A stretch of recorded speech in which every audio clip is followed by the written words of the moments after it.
आज बाबा के 24 जनवरी 2021 के अव्यक्त महावाक्य हैं, जिनकी रिवाइज डेट है 17 अक्टूबर 1987। आज के महावाक्यों में ब्राह्मण जीवन का श्रृंगार पवित्रता पे बाबा ने समझाया। बाबा ने कहा कि बाबा अपनी होवनहार पूजनीय आत्माओं को देख रहे हैं। सभी बच्चे नंबरवार हैं और उस नंबरवार होने का विशेष कारण क्या है? बाबा ने कहा विशेष कारण है पवित्रता, और पवित्रता की धारणा सब बच्चों में नंबरवार है। संपूर्ण पवित्रता तन, मन, संकल्प, संबंध, संपर्क, मन, वचन, कर्म और स्वप्न की पवित्रता, ये सभी प्रकार की पवित्रता अनिवार्य है। कोई बच्चे आवेश में आ जाते हैं, ईर्ष्या में आ जाते हैं, क्रोध में आते हैं, तो बाबा कहते ये भी तो पवित्रता का खंडन हुआ ना। तो पवित्रता की परिभाषा बड़ी गुह्य है। इस एक धारणा के आधार से आप पूजनीय बनते हो। लेकिन पूजा भी सबकी नंबरवार होती है, किसी की विधि पूर्वक होती है और किसी की काम चलाऊ होती है। फिर बाबा ने बहुत सुंदर बात याद दिलाई, आप भाग्य विधाता के बच्चे हो। स्वयं भाग्य विधाता आपका बन गया, और क्या चाहिए? आप कितने भाग्यवान हो। भाग्यवान उसे कहते हैं जिसे तन, मन, धन और जन का सुख प्राप्त हो। आपको जो चाहिए सब प्राप्त हो गया। क्या आपका दिल ये गीत गाता है, वह मेरा श्रेष्ठ भाग्य, वाह भाग्य विधाता, वाह सदा वाह वाह के गीत गाते रहो। अब क्या चाहिए? मकान चाहिए, कार चाहिए। बाबा ने कहा कार तो क्या, कारुण का खजाना आपको प्राप्त हो जाता है। फिर आप सर्व प्राप्ति स्वरूप आत्माएं हैं। बाबा मिल गया, सब कुछ मिल गया। बाबा ने कहा आपको तो जो दाल रोटी भी मिलती है वो याद में बनी हुई मिलती है, इसलिए वो प्रसाद बन जाती है और वो आपको सुंदर अनुभव कराती है। आज के महावाक्यों को एकाग्र होकर सुनेंगे, अव्यक्त स्थिति में रहकर सुनेंगे और मुख्य मुख्य बातें डायरी में नोट करके दिन में रिवाइज करके उनका स्वरूप बनेंगे। सार है ब्राह्मण जीवन का श्रृंगार पवित्रता। आज बाप दादा अपने विश्व के चारों ओर के विशेष होवनहार पूज्य बच्चों को देख रहे हैं। सारे विश्व में से कितने थोड़े अमूल्य रतन पूजनीय बने हैं, कितने थोड़े रतन हैं जो पूजनीय बने हैं। पूजनीय आत्माएं ही विश्व के लिए विशेष जहान के नूर बन जाते हैं। जैसे शरीर में नूर नहीं तो जहान नहीं, ऐसे विश्व के अंदर पूजनीय जहान के नूर आप श्रेष्ठ आत्माएं नहीं तो विश्व का भी महत्व नहीं। स्वर्ण युग व आदि युग व सतो प्रधान युग, नया संसार आप विशेष आत्माओं से आरंभ होता है। आदि युग, सतो प्रधान युग, नया संसार आप विशेष आत्माओं से आरंभ होता है। नए विश्व के आधार मूर्त पूजनीय आत्माएं आप हो। तो आप आत्माओं का कितना महत्व है। आप पूज्य आत्माएं संसार के लिए नई रोशनी हो। पूज्य आत्माएं क्या हैं? संसार के लिए नई रोशनी हो। आपकी चढ़ती कला विश्व को श्रेष्ठ कला में लाने के निमित्त बनती है।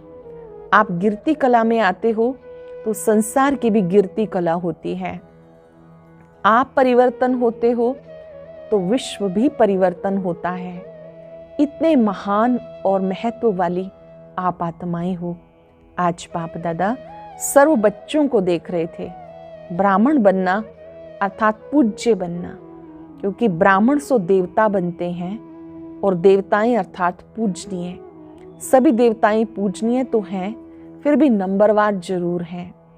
किन देवताओं की पूजा विधि पूर्वक और नियमित रूप से होती है और किन्हों की पूजा विधि पूर्वक नियमित रूप से नहीं होती। किसी किसी की पूजा तो प्रतिदिन होती है और किसी किसी की नियमित रूप से नहीं होती है। किन्हों के हर कर्म की पूजा होती है, किन्हों के हर कर्म की पूजा नहीं होती है। कोई का विधि पूर्वक हर रोज श्रृंगार होता है, कोई का श्रृंगार रोज नहीं होता। ऊपर ऊपर से थोड़ा बहुत सजा लेते हैं लेकिन विधि पूर्वक नहीं। कोई के आगे सारा समय कीर्तन होता है, कोई के आगे कभी कभी कीर्तन होता है। इन सब का कारण क्या है? बाबा ने कहा इस तरह से कहीं पर प्रतिदिन होना, कहीं कभी कभी होना, इसका कारण क्या है? ब्राह्मण तो सब कहलाते हैं, ज्ञान योग की पढ़ाई भी सब करते हैं, फिर भी अंतर क्यों? ज्ञान योग की पढ़ाई भी सब करते हैं, अंतर क्यों? धारणा करने में अंतर है। फिर भी विशेष कौन सी धारणाओं के आधार पर नंबर 1 होते हैं जानते हो? पूजनीय बनने का विशेष आधार पवित्रता के ऊपर है। जितना सब प्रकार की पवित्रता को अपनाते हैं उतना सब प्रकार के पूजनीय बनते हैं। अंडरलाइन करेंगे, जितना सब प्रकार की पवित्रता को अपनाते हैं उतना सब प्रकार के पूजनीय बनते हैं। और जो निरंतर विधि पूर्वक आदि अनादि विशेष गुण के रूप में पवित्रता को सहज अपनाते हैं वो विधि पूर्वक पूज्य बनते हैं। आदि और अनादि स्वरूप को जो याद करते हुए नेचुरल रूप में पवित्र बनते हैं, सहज पवित्रता को अपनाते हैं, वो विधि पूर्वक पूज्य बनते हैं। सब प्रकार की पवित्रता क्या है? जो आत्माएं सहज स्वतः हर संकल्प में, बोल में, कर्म में, सर्व अर्थात ज्ञानी और अज्ञानी आत्माएं सबके संपर्क में सदा पवित्र दृष्टि, वृत्ति, वाइब्रेशन से यथार्थ संबंध संपर्क निभाते हैं, इसको ही सब प्रकार की पवित्रता कहते हैं। मन, वचन, कर्म से सबके साथ, चाहे कोई ज्ञानी है, अज्ञानी है, सबके साथ जो पवित्रता दृष्टि, वृत्ति, वाइब्रेशन से और यथार्थ संबंध संपर्क निभाते हैं, इसे पवित्रता कहते हैं। स्वप्न में भी स्वयं के प्रति या अन्य कोई आत्मा के प्रति सर्व प्रकार की पवित्रता में से कोई भी कमी ना हो। मानो स्वप्न में ब्रह्मचर्य खंडित होता है, वह किसी आत्मा के प्रति किसी भी प्रकार की ईर्ष्या व आवेश के रूप में कर्म होता है या बोल निकलता है, क्रोध के अंश के रूप में व्यवहार होता है, तो इसको भी पवित्रता का खंडन माना जाएगा। अच्छे से समझेंगे बाबा की बात। अगर किसी के प्रति ईर्ष्या में, आवेश में आकर हम बोलते हैं, क्रोध में आके बोलते हैं, तो ये भी इम्प्योरिटी है और इसे पवित्रता का खंडन माना जाएगा। सोचो, जब स्वप्न का भी प्रभाव पड़ता है तो साकार में किए हुए कर्म का कितना प्रभाव पड़ता होगा। इसलिए खंडित मूर्ति कभी भी पूजनीय नहीं होती। खंडित मूर्तियां मंदिरों में नहीं रहती, आजकल के म्यूजियम में रहती हैं। वहाँ भक्त नहीं आते, सिर्फ यही गायन होता है कि बहुत पुरानी मूर्तियां हैं, बस उन्हें स्थूल अंगों को खंडित कह दिया जाता है। वास्तव में किसी भी प्रकार की पवित्रता में खंडन होता है तो वो पूज्य पद से खंडित हो जाते हैं। ऐसे चारों प्रकार की पवित्रता विधि पूर्वक है तो पूजा भी विधि पूर्वक होती है। मन, वाणी, कर्म में संबंध संपर्क भी आ जाता है और स्वप्न में भी पवित्रता, इसको कहते हैं संपूर्ण पवित्रता। मन से भी पवित्रता, वाणी से भी और कर्म से भी पवित्रता। कर्म मतलब संबंध संपर्क और स्वप्न में भी पवित्रता, इसे कहते हैं संपूर्ण पवित्रता।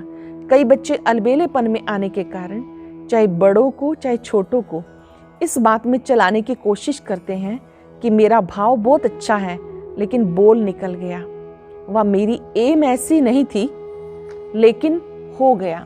कहते हैं हंसी मजाक में कह दिया अथवा कर लिया, ये भी चलाना है। इसलिए पूजा भी चलाने जैसी होती है। ये अलबेलापन संपूर्ण पूज्य स्थिति को नंबरवार में ले आता है। अलबेलेपन के कारण हंसी मजाक में कुछ बोल दिया तो बाबा कहते ये अलबेलापन भी संपूर्ण पूज्य स्थिति को नंबरवार में ले आता है। ये भी अपवित्रता के खाते में जमा होता है। सुनाया ना, पूज्य पवित्र आत्माओं की निशानी ये है कि उनकी चारों प्रकार की पवित्रता स्वाभाविक, सहज और सदा होगी। पूज्य आत्माओं की पवित्रता स्वाभाविक रूप से होगी, सहज होगी, सदा होगी और चारों प्रकार की होगी। मन, वाणी, कर्म और स्वप्न की पवित्रता, उनको सोचना नहीं पड़ेगा, लेकिन पवित्रता की धारणा स्वतः ही यथार्थ संकल्प, बोल, कर्म और स्वप्न लाती है। जो पवित्रता की धारणा है वो यथार्थ संकल्प, बोल, कर्म, स्वप्न लाती है। यथार्थ का अर्थ है एक तो युक्ति युक्त, दूसरा यथार्थ हर संकल्प में अर्थ होगा, बिना अर्थ के नहीं होगा। ऐसे नहीं कि ऐसे ही बोल दिया, निकल गया, कर लिया, हो गया। ऐसी पवित्र आत्मा सदा हर कर्म में, दिनचर्या में यथार्थ युक्ति युक्त रहती है। दिनचर्या में भी ऐसी आत्मा युक्ति युक्त रहती है, इसलिए पूजा भी उनके हर कर्म की होती है, अर्थात पूरी दिनचर्या की होती है। उठने से लेकर सोने तक भिन्न भिन्न कर्म के दर्शन होते हैं। उठने से लेकर सोने तक हर कर्म के दर्शन होते हैं। अगर ब्राह्मण जीवन की बनी हुई दिनचर्या प्रमाण कोई भी कर्म यथार्थ व निरंतर नहीं करते तो उसके अंतर के कारण पूजा में भी अंतर पड़ेगा। मानो कोई अमृत वेले उठने की दिनचर्या में विधि पूर्वक नहीं चलते हैं तो पूजा में भी उनके पुजारी भी उस विधि में नीचे ऊपर करते, अर्थात पुजारी भी समय पर उठकर पूजा नहीं करेगा, जब आया तब कर लेगा, अथवा अमृत वेला जागृत स्थिति में अनुभव नहीं करते, मजबूरी से या कभी सुस्ती कभी चुस्ती के रूप में बैठते हैं तो पुजारी भी मजबूरी से या सुस्ती से पूजा करेंगे, विधि पूर्वक पूजा नहीं करेंगे। बाबा ने कहा आप अगर जागृत अवस्था में अमृत वेला करते हो तो भक्ति में भी आपकी पूजा बहुत विधि पूर्वक भक्त आत्माएं जागते हुए पूजा करेंगी, नहीं तो वो काम चलाओ करेंगी। ऐसे हर दिनचर्या के कर्म का प्रभाव पूजनीय बनने में पड़ता है।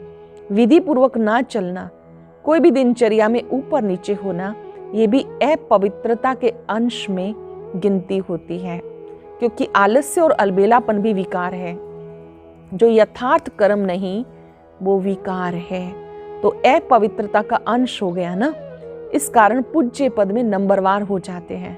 तो फाउंडेशन क्या रहा? पवित्रता। पवित्रता की धारणा बहुत महीन है। पवित्रता के आधार पर कर्म की विधि और गति का आधार है।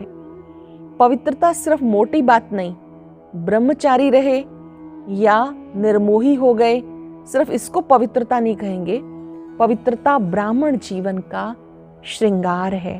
तो हर समय पवित्रता के श्रृंगार की अनुभूति चेहरे से, चलन से औरों को हो, दृष्टि में, मुख में, हाथों में, पाँव में सदा पवित्रता का श्रृंगार प्रत्यक्ष हो।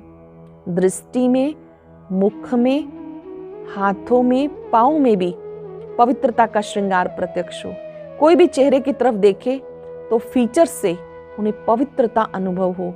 जैसे और प्रकार के फीचर्स वर्णन करते हैं वैसे वर्णन करें, इनके फीचर्स से पवित्रता दिखाई देती है। नैनों में पवित्रता की झलक है, मुख पर पवित्रता की मुस्कुराहट है, और कोई बात उन्हें नजर न आए, इसको कहते हैं पवित्रता के श्रृंगार से श्रृंगारी हुई मूर्त।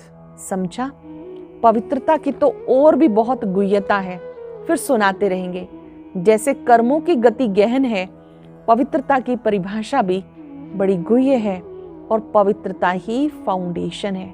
जैसे कर्मों की गति बड़ी गुह्य है, ऐसे बाबा कहते पवित्रता की गति भी, पवित्रता ही फाउंडेशन है, इसकी परिभाषा भी बड़ी गुह्य है। अच्छा, आज गुजरात आया है। गुजरात वाले सदा हल्के बन नाचते और गाते हैं, चाहे शरीर में कितने भी भारी हों, हल्के बन नाचते हैं। गुजरात की विशेषता है सदा हल्के रहना, सदा खुशी में नाचते रहना, बाप के व प्राप्तियों के गीत गाते रहना। बचपन से ही नाचते गाते अच्छा है। ब्राह्मण जीवन में क्या करते हो? ब्राह्मण जीवन अर्थात मौजों की जीवन। जब हम बाबा के बन गए, हमें निश्चय हो गया, तो ब्रह्मा मुख से निकले हम सब ब्राह्मण हैं। ये मौजों की जीवन है। गर्भारास करते हो तो मौज में आ जाते हो, अगर मौज में ना आए तो ज़्यादा कर नहीं सकेंगे। मौज मस्ती में थकावट नहीं होती है, अथक बन जाते हैं। तो ब्राह्मण जीवन अर्थात सदा मौज में रहने की जीवन, वो है स्थूल मौज। ब्राह्मण जीवन की है मन की मौज, वो है स्थूल मौज। ब्राह्मण जीवन की मन की मौज, सदा मन मौज में नाचता और गाता रहे। वो लोग हल्के बन नाचने गाने के अभ्यासी हैं, तो उनको ब्राह्मण जीवन में भी डबल लाइट बनने में मुश्किल नहीं होती। तो गुजरात अर्थात सदा हल्के रहने के अभ्यासी कहो, वरदानी कहो, तो सारे गुजरात का वरदान मिल गया। सारे गुजरात को वरदान मिल गया डबल लाइट। मुरली द्वारा भी वरदान मिलते हैं, सुना है ना आपको। इस दुनिया में यथा शक्ति यथा समय होता, यथा और तथा, और वतन में यथा तथा की भाषा ही नहीं। यहाँ दिन की भी तो रात भी देखना पड़ता है। वहाँ ना दिन ना रात, ना सूर्य उदय होता ना चंद्रमा, दोनों से परे आना तो वहाँ है ना। बच्चों ने रू रूहान में कहा कब तक, बाप दादा कहते आप सब कहो हम तैयार हैं तो अभी कर लेंगे, फिर कब का तो सवाल ही नहीं। कब तक है, कब तब तक है जब तक सारी माला तैयार नहीं हुई। अभी नाम निकालने बैठते हैं तो 108 में भी सोचते हैं कि ये नाम डालें कि नहीं। अभी 108 की माला में भी सभी वही 108 नाम बोले नहीं, फर्क हो जाएगा। 108 की माला में भी सब वही 108 नाम बोले तो फर्क हो जाएगा। बाप दादा अभी की घड़ी ताली बजाए और ठकाठक शुरू हो जाएगी। एक तरफ प्रकृति, एक तरफ व्यक्ति, क्या देरी लगती है। लेकिन बाप का सब बच्चों से स्नेह है। हाथ पकड़ेंगे तभी तो साथ चलेंगे। हाथ में हाथ मिलाना अर्थात समान बनना। आप कहेंगे सभी समान अथवा सभी तो नंबर 1 बनेंगे नहीं, लेकिन नंबर 1 के पीछे नंबर 2 होगा। अच्छा, बाप समान नहीं बने, लेकिन नंबर 1 दाना जो होगा वह समान होगा। तीसरा 2 के समान बने, चौथा 3 के समान बने, ऐसे तो समान बने तो 1-2 के समीप होते होते माला तैयार हो। ऐसी स्टेज तक पहुंचना अर्थात समान बनना। 108 दाना 107 से तो मिलेगा ना, उस जैसी विशेषता भी आ जाए तो माला तैयार हो जाएगी। नंबरवार तो होना ही है, समझा। बाप तो कहते हैं अभी कोई है गारंटी करने वाला कि हाँ हम सब तैयार हैं। बाप दादा को तो सेकंड लगता है। दृश्य दिखाते थे ना, ताली बजाई पर यहाँ आ गई, यादगार में ऐसा दिखाते ना। अच्छा, फिर बाबा ने बहुत सुंदर मुलाकात की और बहुत सीखने वाली प्रैक्टिकल आप अपनी लाइफ में इम्प्लीमेंट करेंगे। विश्व में सबसे ज्यादा श्रेष्ठ भाग्यवान अपने को समझते हो? मैं भाग्यवान आत्मा हूँ, अपने को भाग्यवान समझते हो?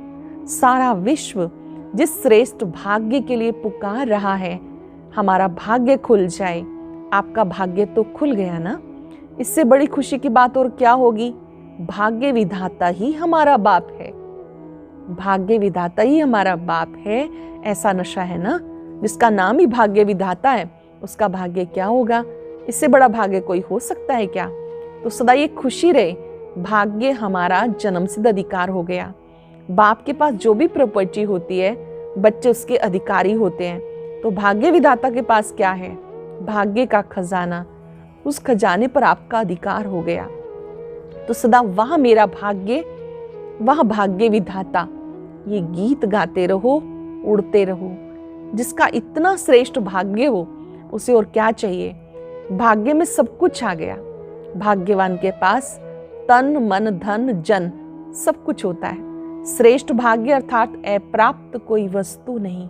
कोई अप्राप्ति है, मकान अच्छा चाहिए, कार अच्छी चाहिए, नहीं।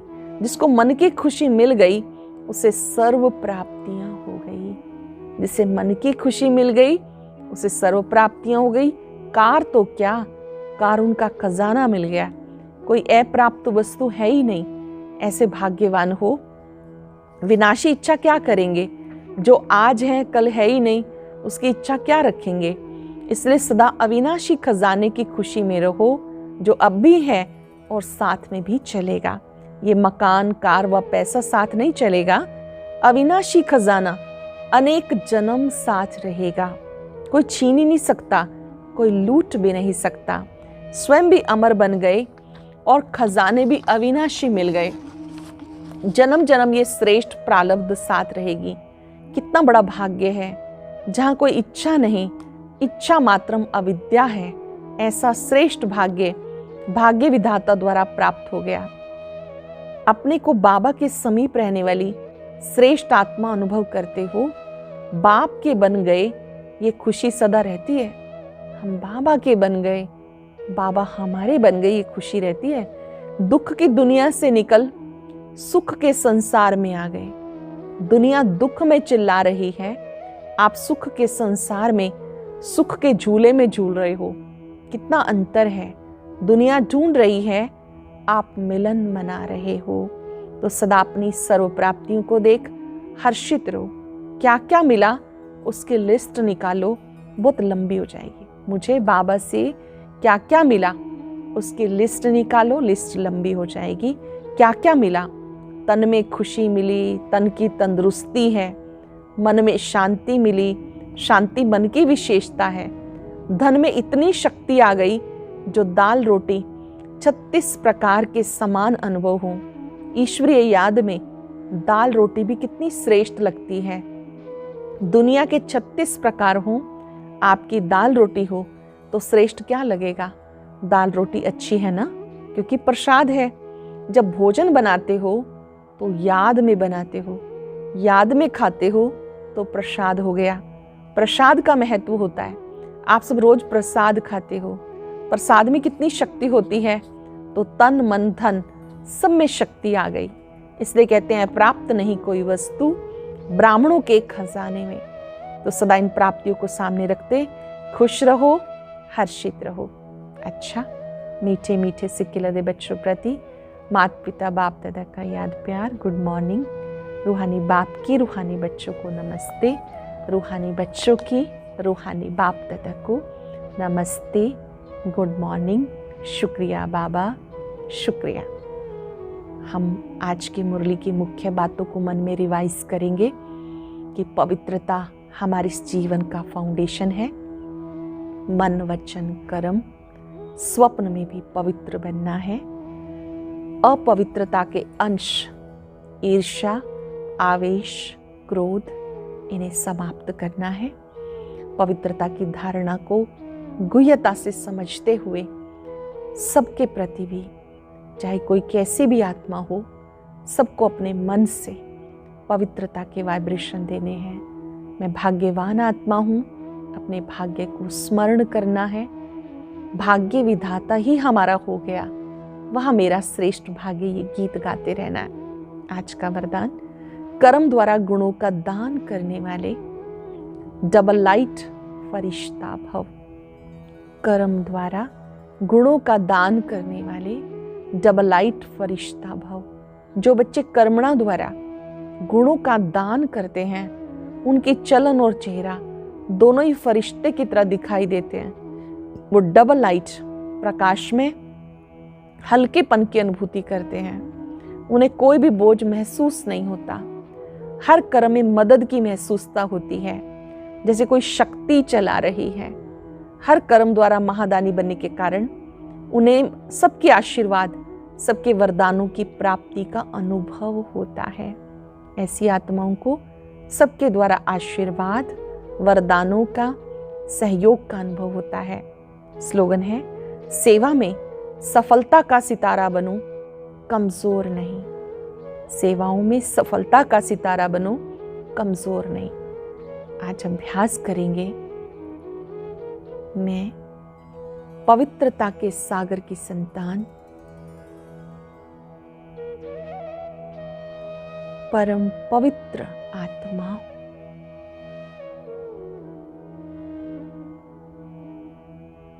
मेरा मन वचन कर्म स्वप्न भी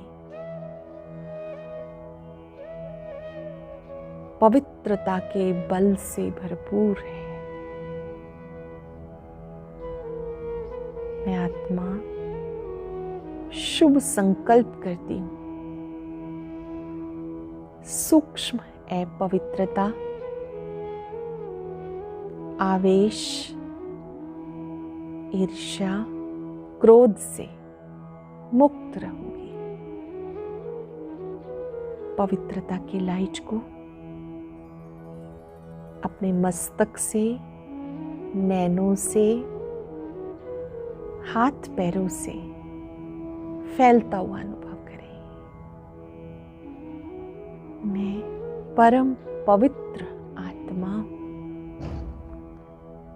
ओम शांति शांति।